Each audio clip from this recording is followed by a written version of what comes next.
Assalamualaikum warahmatullahi wabarakatuh. Salam sejahtera bagi kita semua. Di sini aku, Merlin, sama ada Alia, ada Reva, sama ada Davina mau mempresentasikan tentang komunikasi melalui surat. Di sini aku mau nanya, gimana caranya orang zaman dulu itu, kayak contohnya bank itu ngasih informasi ke nasabah-nasabahnya. Sedangkan kalau zaman dulu kan teknologi belum secanggih sekarang ya. Gimana menurut kalian? Ya, bener banget. Melalui surat. Jadi di sini aku bakal ngejelasin tentang pengertian dari komunikasi melalui surat. Komunikasi melalui surat adalah proses penyampaian pesan secara tertulis yang bersifat resmi, sistematis, dan terdokumentasi. Surat menjadi alat komunikasi yang efektif karena mampu memberikan kejelasan informasi serta bukti yang autentik dalam hubungan profesionalitas dan administratif. Nah, sekarang aku bakal ngejelasin tentang peran surat. Ada yang tahu nggak di sini peran surat itu apa? Nih, jadi surat berperan penting dalam dunia bisnis dan organisasi karena menjadi sarana komunikasi resmi, alat dokumentasi, serta bukti legal berbagai transaksi dan keputusan. Selain itu, surat juga mencerminkan profesionalitas dan citra positif lembaga pengirim. Jadi, surat itu penting banget buat lembaga-lembaga ini, kayak contohnya tuh bank gitu. Karena dengan surat ini tuh kayak, ya kesan profesionalitasnya itu tuh berasa banget walaupun di era digital ini ya. Aku bakal ngejelasin dulu nih tentang jenis-jenis surat. Jadi jenis-jenis surat di sini tuh ada 5. Yang pertama itu ada surat dinas, yaitu surat resmi yang digunakan oleh lembaga pemerintahan atau instansi tertentu untuk urusan kedinasan. Contohnya nih, ada surat edaran, surat keputusan, dan surat pemberitahuan.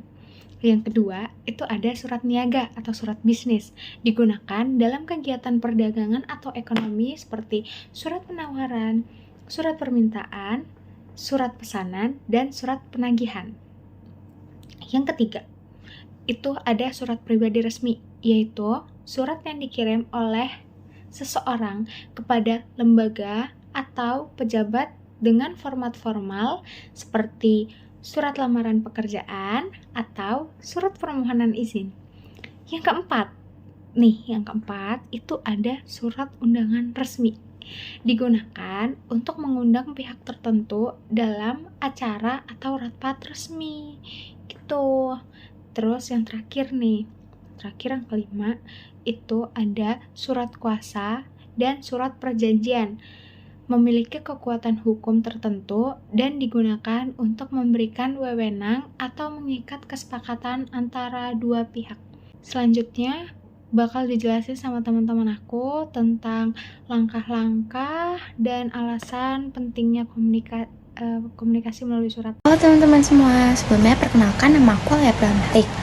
Nah, seperti yang teman-teman tahu, sebelumnya Merlin kan udah ngejelasin perihal pengertian dan peranan surat itu seperti apa. Nah, fungsi surat yang pertama itu ada surat dinas. Jadi, surat dinas itu sendiri untuk menyampaikan instruksi, informasi, dan keputusan secara resmi. Jadi, surat dinas itu memastikan surat itu terdokumentasi itu dengan rapi karena nanti akan dipertanggungjawabkan di dunia pekerjaan. Selanjutnya yang kedua ada surat niaga.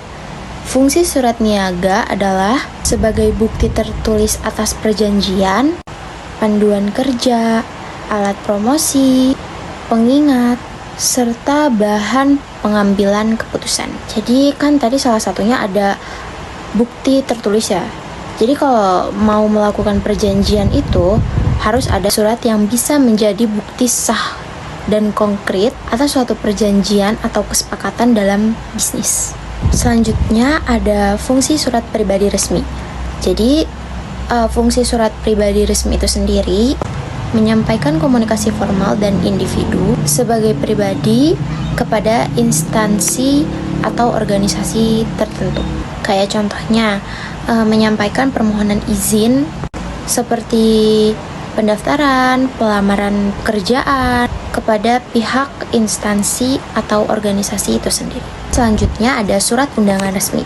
Surat undangan resmi itu sendiri biasanya digunakan untuk kepentingan seperti rapat yang bersifat formal, seminar, pelatihan, dan acara penting lainnya yang melibatkan instansi, organisasi, atau badan tertentu. Jadi surat ini tuh bersifat profesional karena menggunakan bahasa yang baku dan harus mencantumkan detail isi acara-acara tersebut. Lalu yang terakhir ada surat kuasa perjanjian. Surat kuasa perjanjian itu sendiri adalah untuk melimpahkan wewenang dan hak dari satu pihak, yaitu pemberi kuasa, kepada pihak lain, yaitu penerima kuasa, untuk bertindak atas nama pemberi kuasa dalam urusan hukum atau administratif tertentu. Lalu selanjutnya ada langkah-langkah penyusunan surat. Yang pertama, menentukan tujuan penulisan surat. Kita harus mencari tahu dulu tujuan kita untuk menulis surat tersebut itu apa. Yang kedua, menetapkan pihak penerima surat. Jadi kita menulis surat tersebut itu untuk siapa gitu. Jadi harus jelas tujuannya apa, untuk siapa. Yang ketiga, ada menentukan kerangka surat. Kenapa sih kita harus menentukan kerangka surat? Agar surat itu tersusun secara logis dan terarah. Lalu yang keempat ada menggunakan bahasa yang jelas, sopan, dan komunikatif. Kenapa sih harus menggunakan bahasa yang jelas, sopan, dan komunikatif? Agar pesan yang kita sampaikan itu bisa tersampaikan dengan baik dan juga menghindari kesalahpahaman. Lalu yang kelima ada memastikan format dan tata letak surat itu sesuai standar. Kenapa sih kita harus menerapkan seperti itu?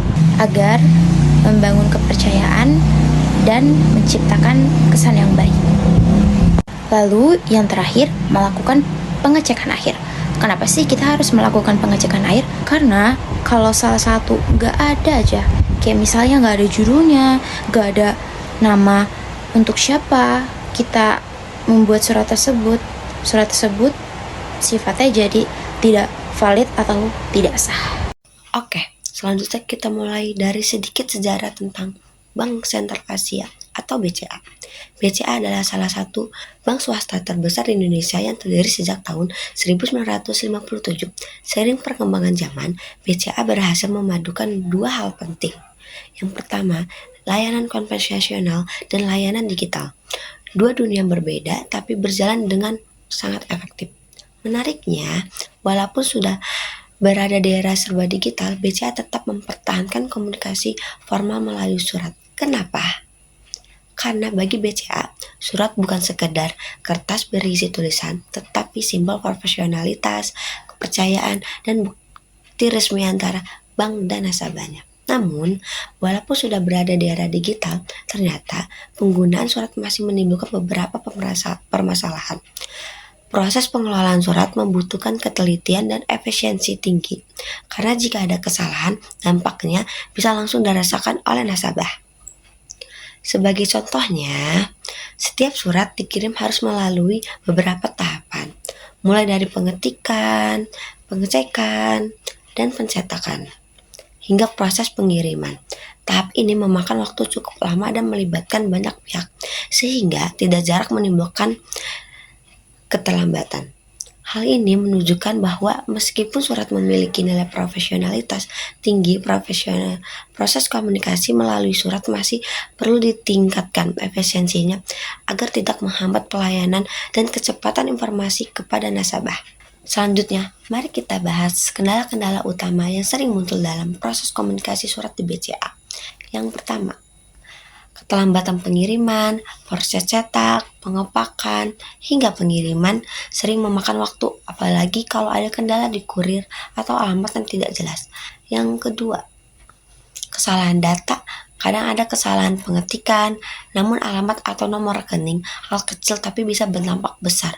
Surat bisa nyasar atau informasi penting tidak tersampaikan dengan benar. Yang ketiga, Lambatnya respon nasabah, karena surat fisik butuh waktu untuk diterima dan dibalas oleh proses konfirmasi dari nasabah juga jadi lebih lama. Akibatnya, beberapa transaksi atau layanan bisa tertunda. Oke, dari pembahasan tadi dapat kita simpulkan bahwa BCA tetap mempertahankan surat sebagai media komunikasi formal karena nilai profesionalitas dan legalitasnya. Namun, di sisi lain muncul beberapa permasalahan dan kendala seperti keterlambatan pengiriman, kesalahan data dan lambat respon dari nasabah. Artinya, BCA perlu terus berinovasi agar komunikasi melalui surat bisa tetap berjalan efektif tanpa menghambat kualitas pelayanan nasabah. Ini aku akan melanjutkan materi yang sudah teman-teman aku sampaikan. Yang pertama itu ada identifikasi masalah. Masalah utama dalam komunikasi melalui surat di BCA meliputi kurangnya efisiensi penyampaian pesan, resiko kesalahan administrasi, serta rendahnya responden nasabah. Hambatan-hambatan ini berdampak pada efektivitas komunikasi dan menurunkan tingkat kepuasan pelanggan terhadap layanan bank. Selanjutnya itu ada solusi dan penyelesaian. Yang pertama ada digitalisasi surat resmi dengan mengubah surat fisik menjadi surat elektronik yang dikirimkan melalui email atau aplikasi MyBCA. Proses penyampaian informasi dapat dilakukan lebih cepat, aman, dan efisien. Yang kedua itu ada penerapan sistem otomatisasi dan validasi data melalui pemanfaatan sistem Customer Relationship Management atau integrasi data nasabah. Bank dapat memastikan keakuratan informasi sebelum surat dikirimkan. Yang ketiga itu selanjutnya BCA juga menyediakan saluran umpan balik cepat untuk meningkatkan integrasi dengan nasabah.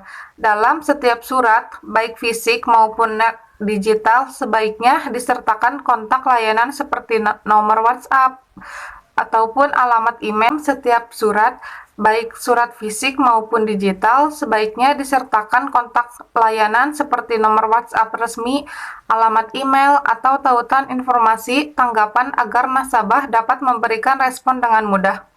Selanjutnya itu, yang keempat, penting bagi BCA untuk melakukan edukasi kepada nasabah mengenai keabsahan surat digital.